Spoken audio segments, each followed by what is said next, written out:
Two men moved painfully down the bank and fell among the rocks that were scattered everywhere. They were tired and weak. Their faces showed the patient appearance that results from difficulty long endured. They were heavily burdened with blanket packs which were tied to their shoulders. Each man carried a gun. They walked in a leaning position, the shoulders forward, the head farther forward, the eyes fixed upon the ground. "I wish we had a couple of those cartridges that are lying in our cache," said the second man. His voice was completely without expression. And the first man, walking into the milky stream that flowed over the rocks, made no reply. The other man followed at his heels. They did not remove their shoes, although the water was icy cold.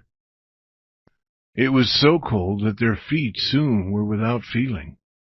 In places the water dashed against their knees, and both men found it difficult to remain standing.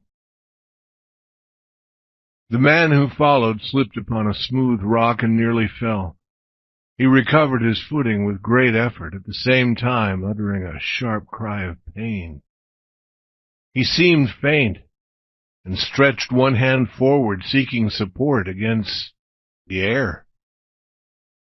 When he had steadied himself, he stepped forward, but he slipped again and nearly fell. Then he stood still and looked at the other man, who had never turned his head. The man stood still for fully a minute, as if he were deciding something. Then he called out, I say, Bill, I hurt my foot." Bill struggled ahead through the milky water. He did not look around. The man watched him go, and although his face lacked expression as before, his eyes had the look of a wounded animal. The other man climbed the farther bank of the stream and continued straight ahead, without looking back. The man in the stream watched him. His lips trembled a little. "Bill!" he cried. It was the despairing cry of a strong man in trouble, but Bill's head did not turn. The man watched him go, struggling forward up the hill toward the skyline. He watched him go until he passed over the hilltop and disappeared. Then he turned his gaze and slowly examined the circle of the world that remained to him, now that Bill was gone. The sun was low in the sky, almost hidden by a cover of clouds. The man looked at his watch while supporting his weight on one leg. It was 4:00 in the afternoon. The season was near the end of July or the 1st of August. He did not know the exact date within a week or two, but that was enough to know that the sun marked the northwest. He looked to the south and decided that somewhere beyond those hills lay the Great Bear Lake. Also, he knew that behind the same hills the Arctic Circle cut its way across the plains of northern Canada, called the Barrens. This stream in which he stood flowed into the Coppermine River, which in turn flowed north and emptied into the Arctic Ocean. He had never been there, but he had seen it once on a map. Again his gaze completed the circle of the world about him. It was not a cheerful sight. Everywhere was soft skyline. The hills were all low-lying. There were no trees, no grasses. There was nothing but a vast emptiness that brought fear into his eyes. "Bill!" he whispered once and twice. "Bill!" He stood trembling in the milky water, feeling the vastness pressing in upon him with great force. He began to shake as with a disease, until the gun falling from his hand into the stream brought him back to reality. He fought with his fear and regained his self-control. He recovered the gun from the water. He pushed his pack more toward his left shoulder. This helped to take a portion of its weight off the foot he had hurt. Then he proceeded slowly and carefully, in great pain, to the bank of the stream. He did not stop, with a worry that was madness, unmindful of the pain. He hurried up the hill to the top, over which his companion had disappeared. But at the top he saw a valley empty of life. He fought with his fear again, and won. Then once more he moved the pack farther toward his left shoulder and struggled down the hill. The bottom of the valley was very wet. Thick plant life held the moisture close to the surface, and the water flowed from under his feet at every step. He picked his way carefully across the valley and followed the other man's footsteps along the rocks, which made small islands in the sea of wet plant life. Although alone, he was not lost. Farther on, he knew, he would come to where dead pine trees bordered the shore of a little lake. In the language of that country, it was called the Land of Little Sticks. Into that lake flowed a small stream, the water of which was not milky. There was grass along that stream, but no trees. He would follow the stream until it divided. He would cross this place of dividing to another stream flowing to the west. This he would follow until it emptied into the River Dease. Here he would find a cache under an upturned boat covered with many rocks. In this cache there would be cartridges for his empty gun, and fish hooks and lines. Everything he needed for catching food would be there. Also he would find flour, a little meat, and some beans. Bill would be waiting for him there, and they would find a boat and row south down the Dease to the Great Bear Lake. And south across the lake they would go, ever south, until they came to the Mackenzie River. And south, always south they would go, while the winter raced after them, and the ice formed in the streams, and the days grew cold. South they would go, to some warm place where the trees grew tall and full, and there was food without end. These were the thoughts of the man as he struggled forward. But as strongly as he struggled with his body, he struggled equally with his mind. He tried to believe that Bill had not deserted him. Surely Bill would wait for him at the cache. He was forced to think this thought. Otherwise, there would not be any reason to continue, and he would lie down and die. As the ball of the sun sank slowly into the northwest, he recalled every inch of his and Bill's flight south ahead of the oncoming winter, and he thought again and again of the food in the cache. It had been 2 days since he had anything to eat. It was a far longer time since he had had enough to eat. Often he picked muskeg berries, put them into his mouth, and ate them. A muskeg berry is a small seed in a drop of water. In the mouth, the water melts away and the seed tastes bitter. The man knew there was no real food value in the berries, but he ate them, patiently, with a hope greater than his experience. At 9 o'clock that night, he hit his toe on a rocky surface, and from weakness and tiredness, he fell to the ground. He lay for some time without movement on his side. He took his pack from his back and dragged himself into a sitting position. It was not yet dark. While some light remained, he felt among the rocks for pieces of dried plants. When he had gathered a pile, he built a fire and put a tin pot of water on it to boil.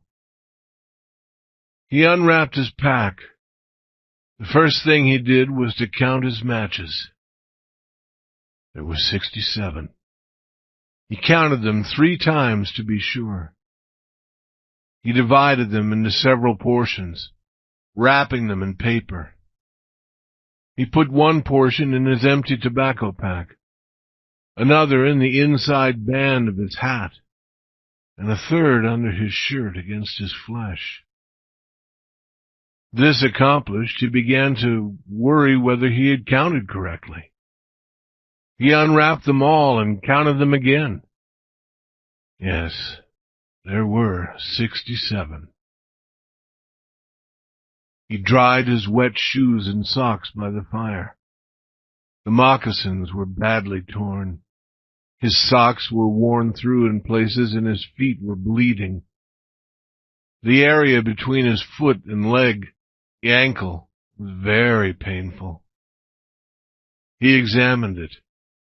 It had swelled until it was as large as his knee. He cut a long strip from one of his 2 blankets and bound the ankle tightly. He cut other strips and bound them about his feet to serve both for moccasins and socks. Then he drank the pot of hot water, wound his watch, and pulled his blankets around him. He slept like a dead man. The brief darkness at midnight came and went. Then the sun rose in the northeast. It can be better said that day dawned in that quarter of the sky because the sun was hidden by gray clouds. At 6 o'clock in the morning he waked, quietly, lying on his back. He gazed straight up into the gray sky and knew that he was hungry. As he lifted himself on his elbow, he was frightened by a loud noise. There was a caribou looking at him curiously. The animal was not more than 50 feet away, and instantly into the man's mind came the picture of caribou meat cooking over a fire. From habit, he reached for the empty gun and aimed it. The caribou leaped away and disappeared across the rocks. The man cursed, threw the empty gun on the ground. He uttered a cry of pain as he started to drag himself to his feet. It was a slow task. When he finally stood on his feet, he needed another minute or 2 to straighten himself, so that he could stand as a man should stand. He climbed a small hill and looked about.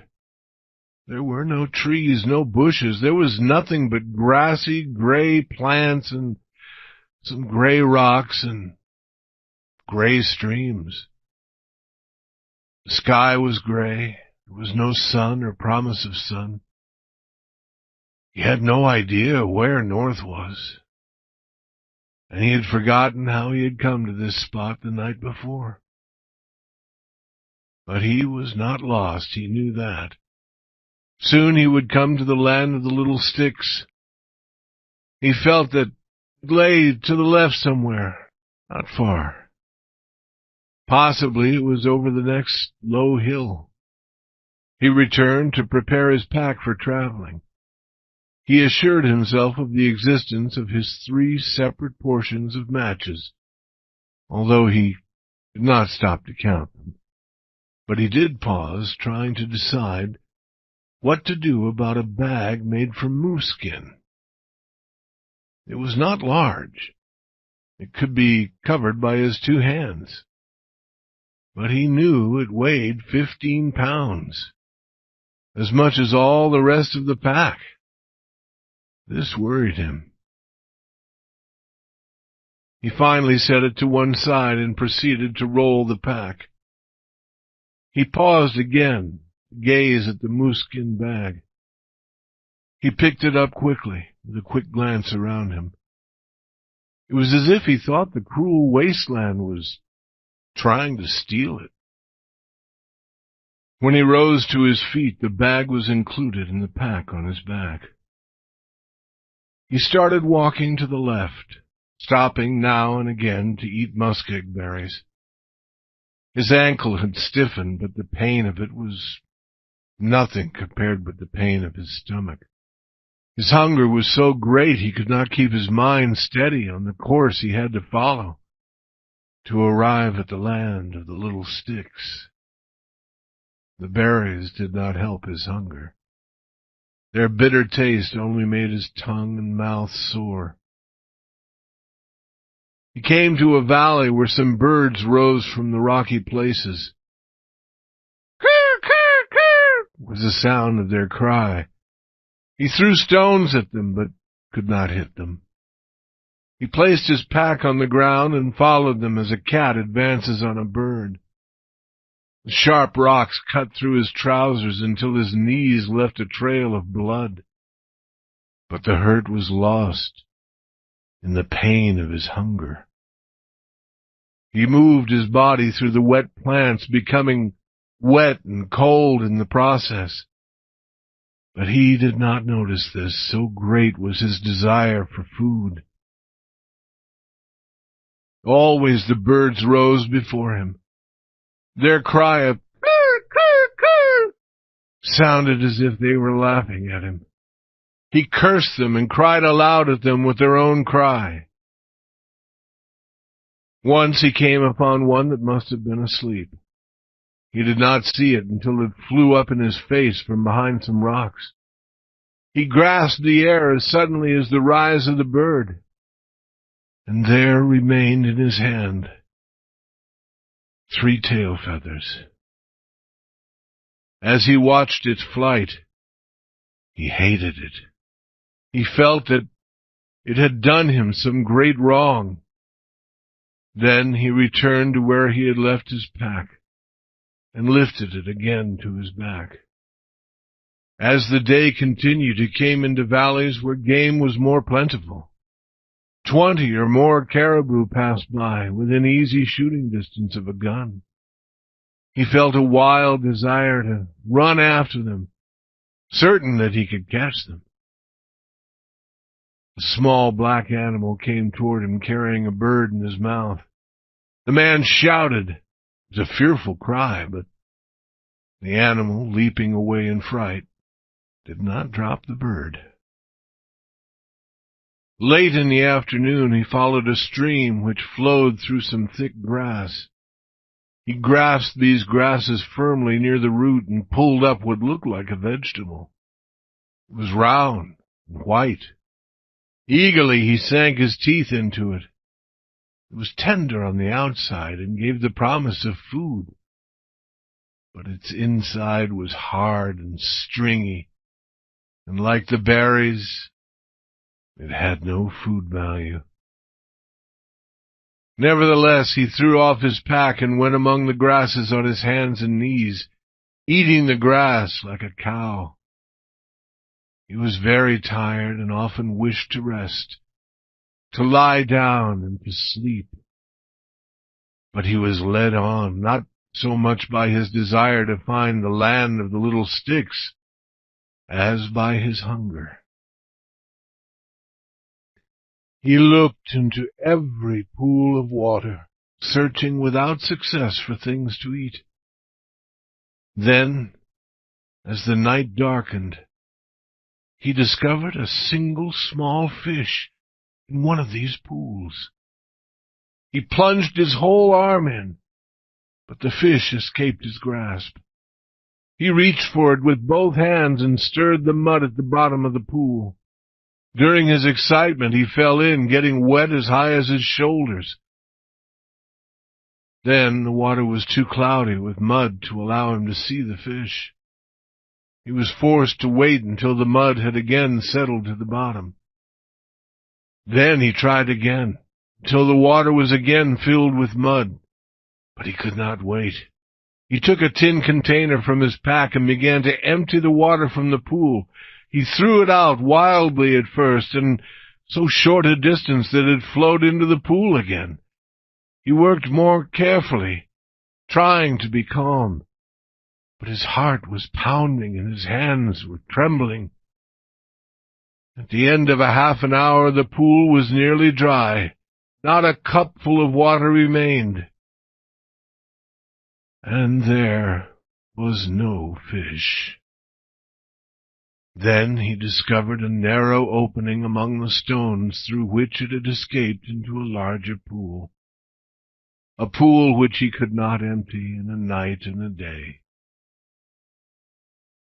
If he had known of the opening, he could have closed it with a rock before he began, and the fish would have been his. Thus he thought, and he sank down upon the wet earth.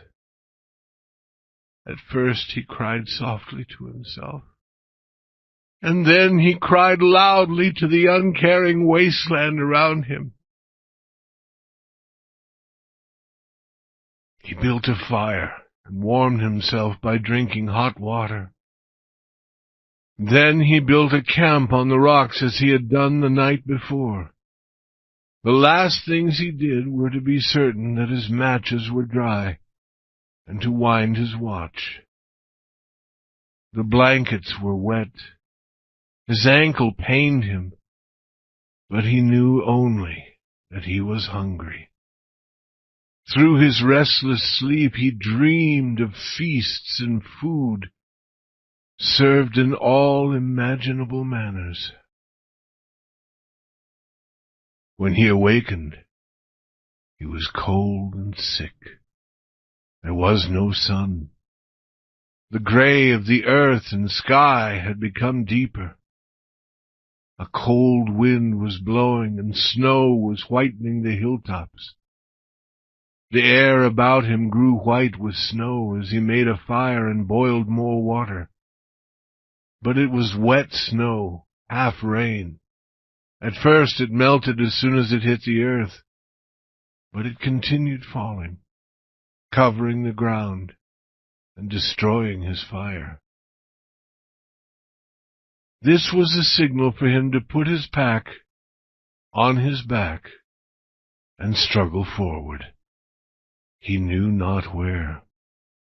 He was not concerned with the land of the little sticks, nor with Bill and the cache under the upturned boat by the river Dease.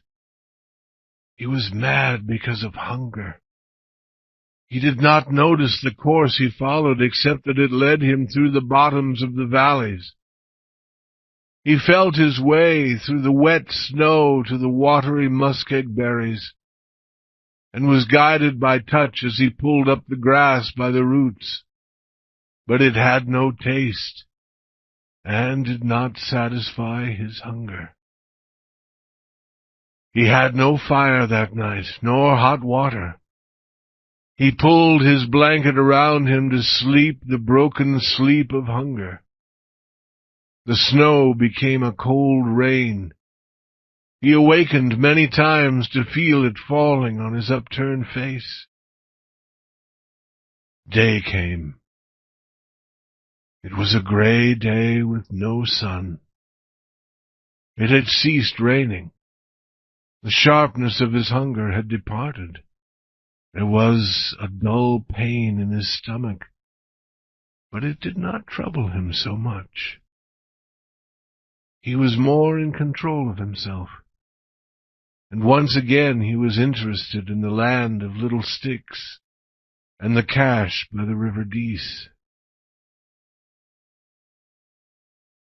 He cut the remains of one of his blankets into strips and bound his bleeding feet. He used one of the strips on his swelled ankle and prepared himself for a day of travel. When he was ready to pick up his pack, he paused long before deciding to keep the moose skin bag. But when he departed, it went with him. The snow had melted under the rain, and only the hilltops showed white. The sun appeared, and he succeeded in locating the way he had been traveling. But now he knew that he was lost. Perhaps he had wandered too far to the left. He now turned to the right to return to his true course. Although the hunger pains were not as great as they had been, he realized that he was weak. He was forced to pause for frequent rests. At those times, he ate the muskeg berries and grasses. His tongue felt dry and large, and it tasted bitter in his mouth. His heart troubled him very much. When he had traveled a few minutes, it would begin pounding. Then it would leap in a series of beats that made him feel faint. In the middle of the day, he found 2 small fish in a large pool. It was impossible to empty it. But he was calmer now, and he managed to catch them. They were no bigger than his little finger. But now he was not particularly hungry. The dull pain in his stomach had been growing duller. It almost seemed that his stomach was asleep. He ate the fish with great care. The eating was an act of pure reason. Although he had no desire to eat, he knew that he must eat to live.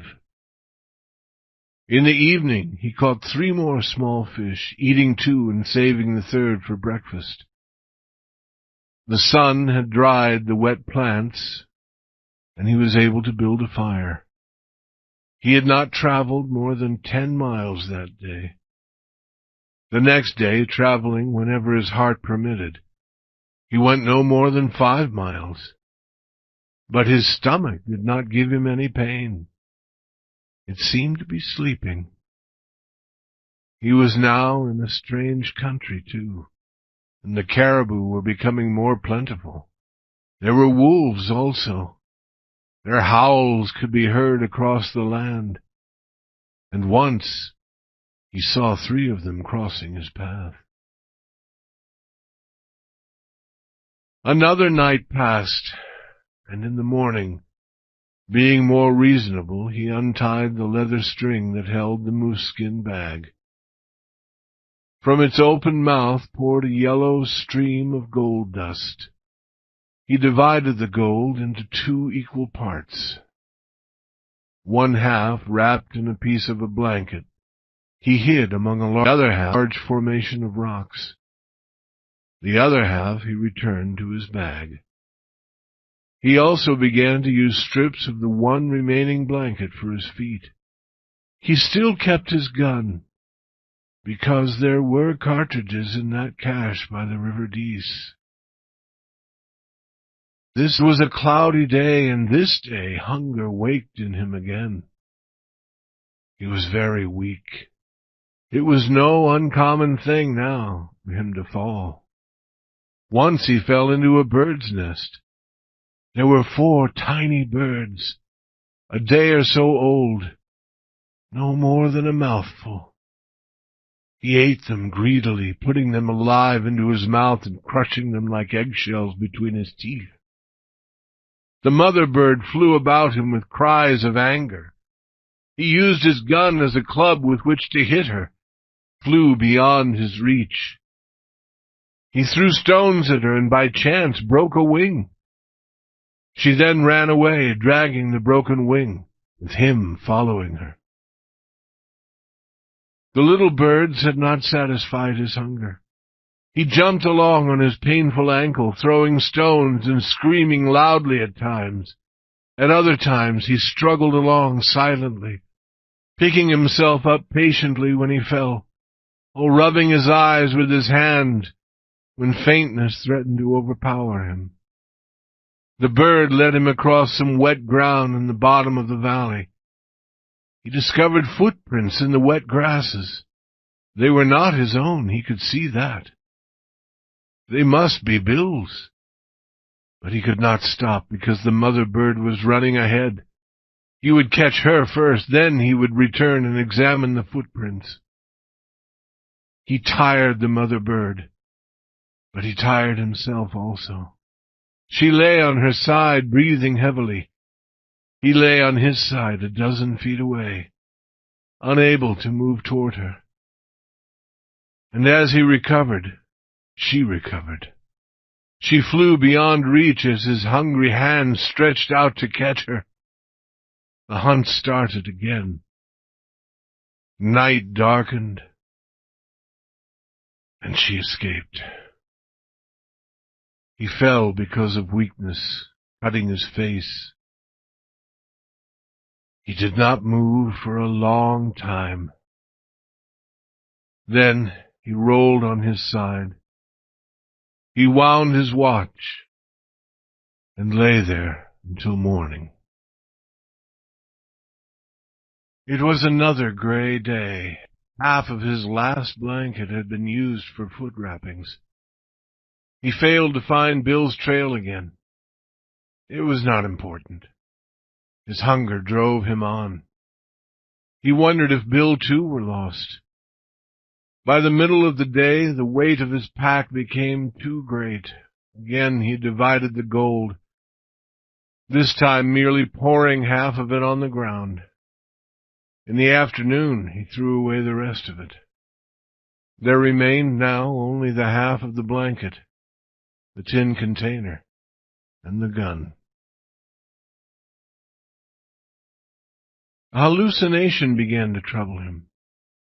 He felt certain that one cartridge remained. It was in his gun, and he had not seen it. However, he knew all the time that the gun was empty. But the hallucination continued. He fought it for hours. Then he opened his gun eagerly, only to find nothing inside. He struggled ahead for half an hour, when the hallucination arose again. Again he fought it, and still it continued. To give himself relief, he again opened the gun and found it empty.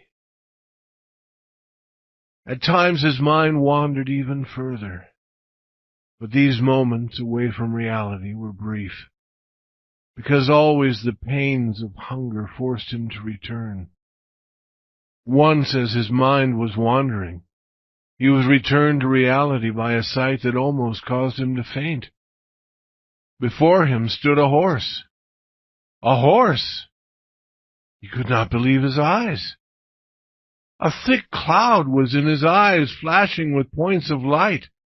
He rubbed his eyes fiercely to clear his sight. Then he saw before him not a horse, but a great brown bear. The animal was studying him with curiosity. The man had brought his gun half the distance to his shoulder before he realized what he was doing. He lowered it and drew his hunting knife from its cover. Before him was meat and life. He ran his finger along the edge of the knife. It was sharp. The point was sharp. He would throw himself on the bear and kill it. But his heart began its pounding. Then came its wild leap, and he began to feel faint. His wild courage was replaced by a great fear. In his weakness, what if the animal attacked him? He drew himself up tall, grasping the knife and staring hard at the bear. The bear advanced a couple of steps and stood up. If the man ran, the bear would run after him. But the man did not run. He was alive now with the courage of fear. The bear moved away to one side with a threatening noise. He himself was fearful of this strange creature that appeared unafraid. But the man did not move. He stood still until the danger was past. Then He yielded to a fit of trembling and sank to his knees on the wet grass.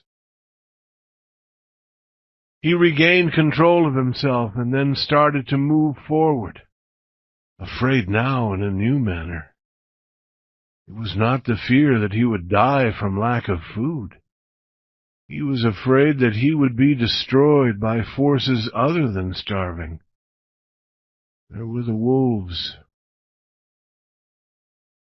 Across the wasteland their howls could be heard, making the air itself a threat most real to him.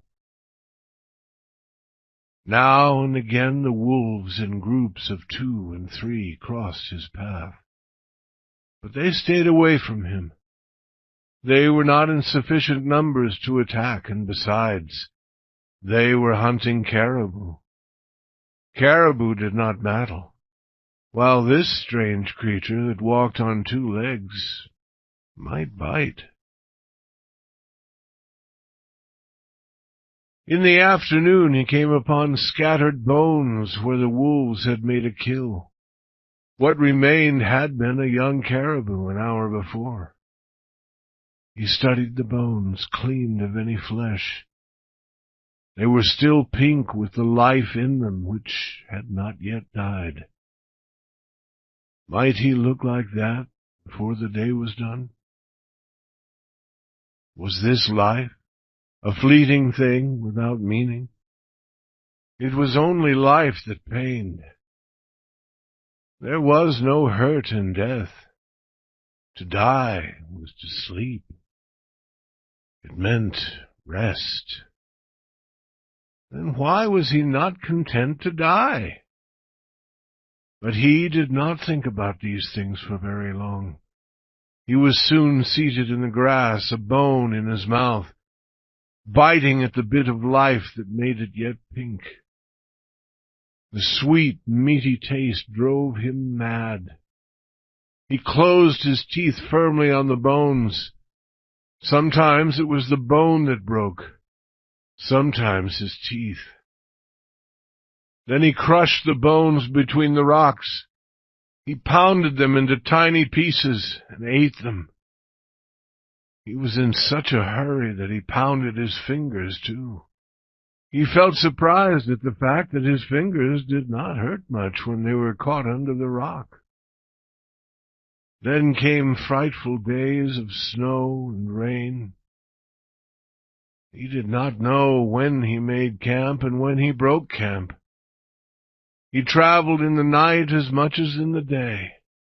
He rested whenever he fell, moving ahead whenever the dying life in him started up again. He, as a man, no longer struggled.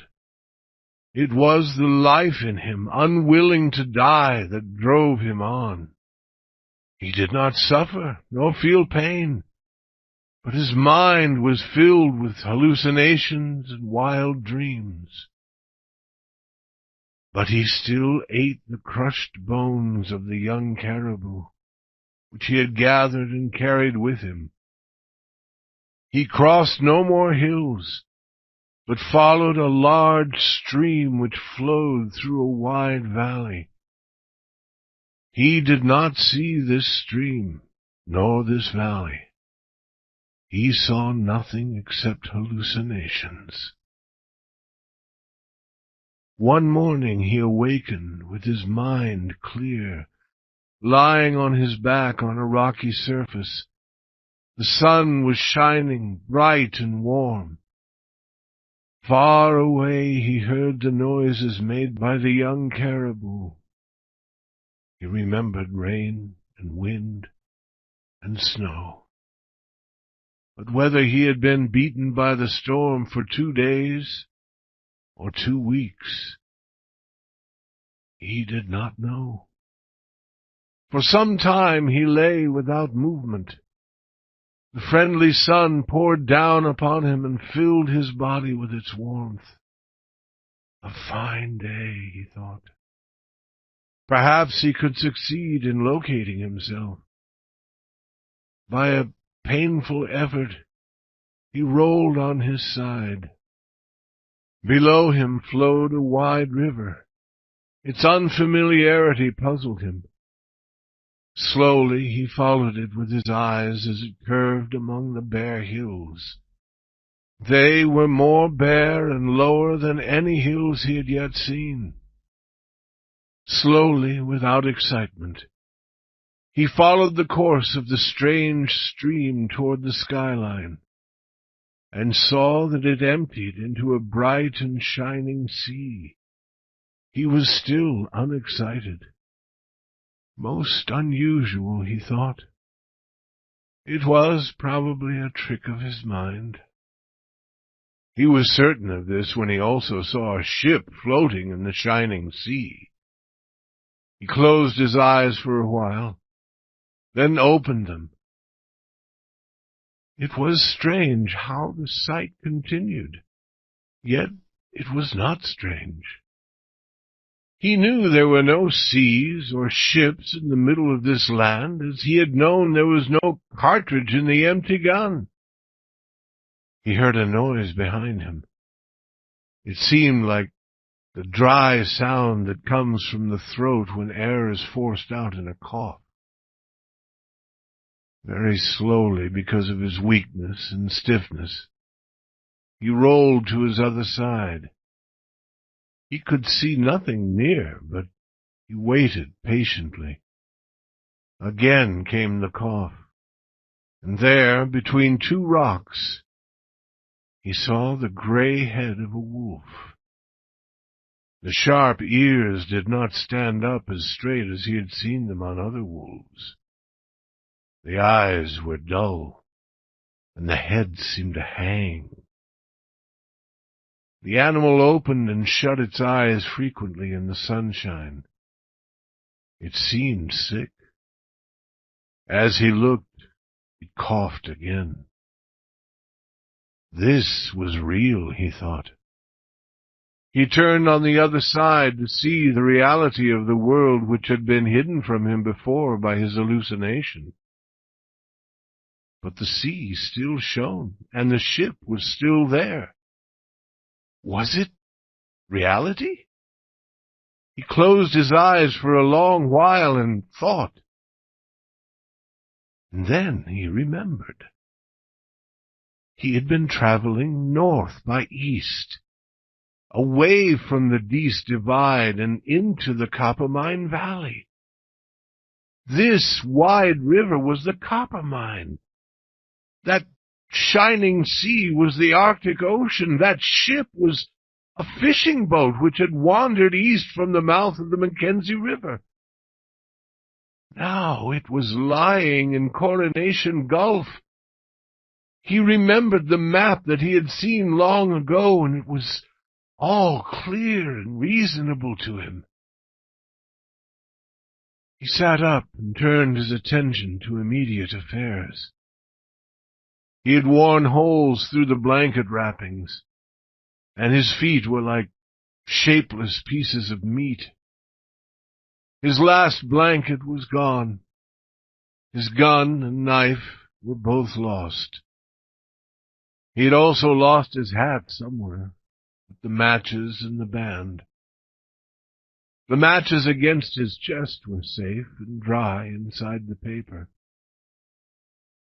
He looked at his watch. It marked 11 o'clock and was still going. This proved that he had kept it wound. He was calm. Although very weak, he had no feeling of pain. He was not hungry. The thought of food was not even pleasant to him. Whatever he did was done entirely by reasoning. He tore off the legs of his trousers to the knees and bound them about his feet. Somehow he had succeeded in keeping the tin container. He would have some hot water before he began what he knew was to be an awful journey to the ship. His movements were slow. He shook as if with a disease. When he started to gather dried grasses, he found he could not rise to his feet. He tried again and again. Then he contented himself with moving about on his hands and knees. Once he went near the sick wolf. The animal dragged itself out of the way, licking its face with a tongue which seemed hardly to have the strength to curl. The man noticed that the tongue was not the customary healthy red, but was a yellowish brown and covered with a half-dried coating. After he drank some hot water, the man found he was able to stand. He could even walk as well as a dying man might be supposed to walk. But every minute or two he was forced to rest. His steps were unsteady, as were the steps of the wolf behind him. That night, when the shining sea was hidden in the blackness, he knew he was nearer to it by no more than 4 miles. Through the night he heard the cough of the sick wolf, now and then the noises of the young caribou. There was life all around him, but it was strong life, very much alive and well. He knew the sick wolf was following the sick man's steps in the hope that the man would die first. In the morning, when he opened his eyes, he saw it looking at him with a hungry stare. It stood with its tail between its legs like an unhappy dog. The sun rose brightly, and all morning the man headed toward the ship on the shining sea. The weather was perfect. It was the brief return of summer which was usual in that country. It might continue for a week, or tomorrow or the next day it might be gone. In the afternoon the man came to a track. It was that of another man who did not walk, but who dragged himself on his hands and knees. The man thought it might be Bill, but he thought about it without any interest. He had no curiosity. Feeling and emotion had left him. He was no longer able to feel pain. Yet the life that was in him drove him ahead. He was very tired, but it refused to die. It was because it refused to die that he still ate muskeg berries and small fish, drank his hot water, and kept a careful eye on the sick wolf. He followed the track of the other man, who dragged himself along. Soon he came to the end of it. There were a few freshly cleaned bones where the grass was marked by the footprints of many wolves. He saw a moose-skin bag, exactly like his own. It had been torn by sharp teeth. He picked it up, although its weight was almost too much for his weak fingers. Bill had carried it to the end. Now he would have the last laugh. He would live and carry it to the ship in the shining sea. He laughed aloud, making an inhuman sound, and the sick wolf howled with him. The man ceased suddenly. How could he laugh at Bill, if that were Bill? If those bones, so pinky white and clean, were Bill? He turned away. Bill had deserted him, but he would not take the gold, nor would he eat Bill's bones. Bill would have done so, however, had their situations been exchanged. He came to a pool of water. Bending over it in search of fish, he threw his head back as if he had been struck. He had caught sight of his face in the water. So awful was it that his feelings were stirred long enough to be shocked. There were 3 fish in the pool, which was too large to empty. After several attempts to catch them in his tin container, he stopped. He was afraid, because of his great weakness, that he might fall and sink into the water.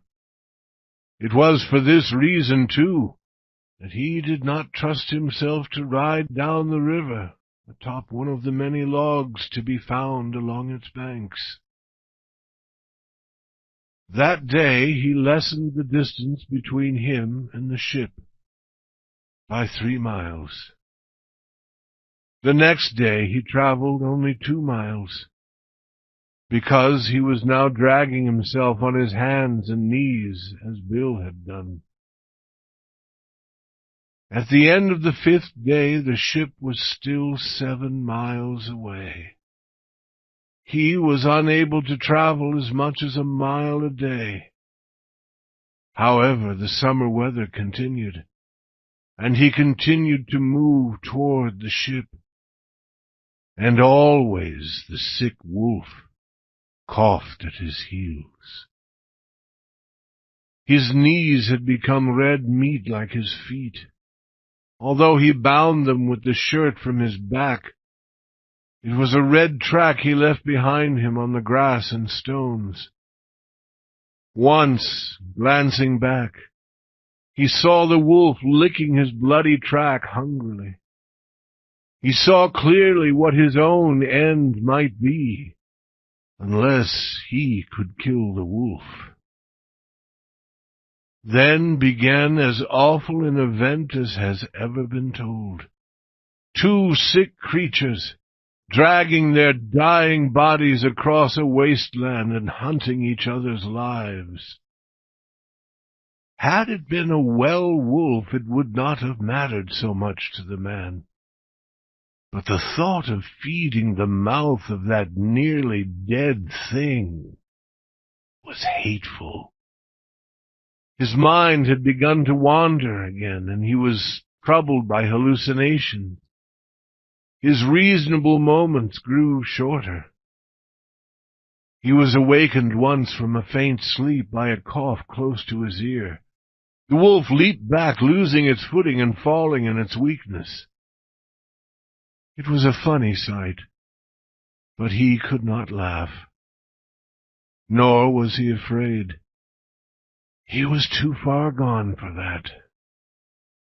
But his mind was, for the moment, clear, and he lay and considered.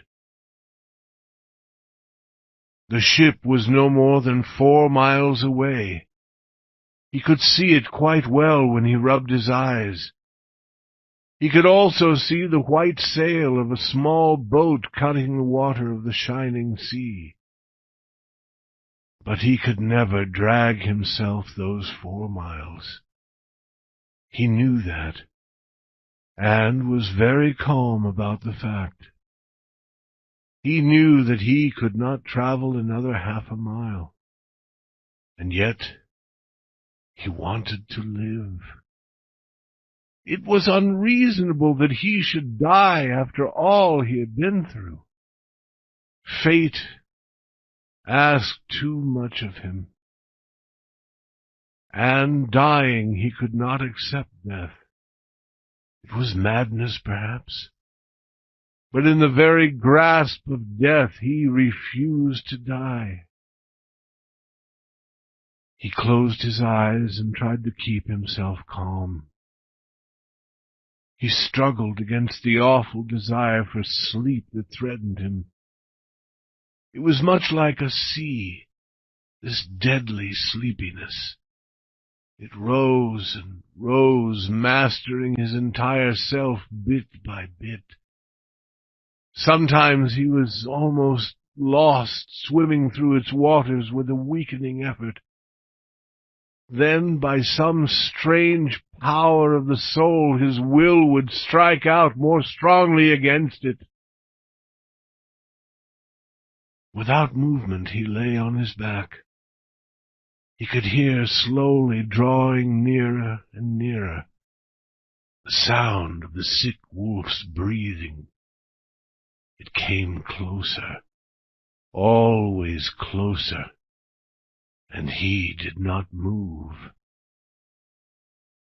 It was beside his ear, The dry tongue moved across his face. His hands struck out. Actually, he had willed them to strike out. The fingers were curved, but they closed on empty air. Quickness requires strength, and the man had not his strength. The quiet waiting of the wolf was awful. The man's waiting was no less awful. For half a day he lay without motion, fighting off sleep. He waited for the thing that was to feed upon him, and upon which he wished to feed. Sometimes the sea of sleep rose over him, and he dreamed long dreams. But always through it all, waking and dreaming, he waited for the noisy breath and the feel of the tongue. This time he did not hear the breath. He slipped slowly from some dream to feel the tongue along his hand. He waited. The teeth pressed softly, then more firmly. The wolf was using its last strength in an effort to sink its teeth into the food for which it had waited so long. But the man, too, had waited long. The hand closed on the wolf's mouth. Slowly, while the wolf struggled weakly, the other hand moved across the wolf's body. 5 minutes later, the whole weight of the man's body was on top of the wolf. The hands had not sufficient strength to grasp the wolf about the throat until it died, but the face of the man was pressed close to the throat of the wolf, and the mouth of the man was full of hair. At the end of half an hour, the man felt some warm drops of blood in his throat. It was not pleasant. It was like hot melted metal being forced into his stomach, and it was forced by his will alone. Later, the man rolled on his back and slept.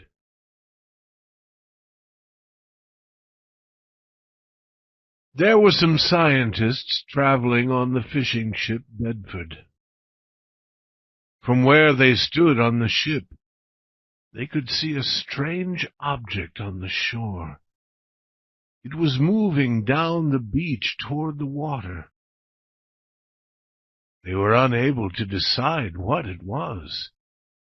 Being men of science, they climbed into a smaller boat and went ashore to examine it.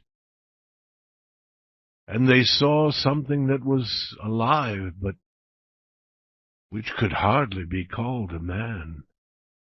It was blind and did not know what it was doing. Its movements produced little effect. But still, it continued to drag itself across the ground at the rate of about 20 feet an hour. 3 weeks later, the man lay in a bed on the fishing boat. With tears streaming down his face, he told who he was and what he had experienced. He also talked without meaning about his mother and her home in California among the flowers. The days were not many after that, when he sat at table with the scientists and the ship's officers. He delighted in the sight of so much food, and watched it carefully as it went into the mouths of others. With the disappearance of each mouthful, an expression of sorrow came into his eyes. He was not mad, however. He hated those men at mealtimes. He was afraid that there would not be enough food. He inquired of the cook, the cabin boy, the captain, concerning the food supply. They reassured him numerous times, but he would not believe them, and went into the kitchen to see with his own eyes. It was noticed that the man was getting fat. He grew bigger with each day. The scientists shook their heads and gave their opinions on the problem. They limited the amount of food given to the man at his meals, but still his weight increased. The seamen smiled. They knew. And when the scientists decided to observe the man, they learned the reason. They saw him walk about the ship after breakfast. Like a man begging with an outstretched hand, he approached a seaman. The seaman smiled and gave him a piece of bread. He grasped it and looked at it as a greedy man looks at gold. Then he put it inside his shirt. He received similar gifts from other smiling seamen. The scientists were careful. They allowed him to continue. But they secretly examined his bed. It was lined with bread. Every inch of space was filled with bread. Yet he was not mad. He was preparing for another possible famine, that was all. He would recover from it, the scientists said. And he did, even before the Bedford sailed into San Francisco Bay.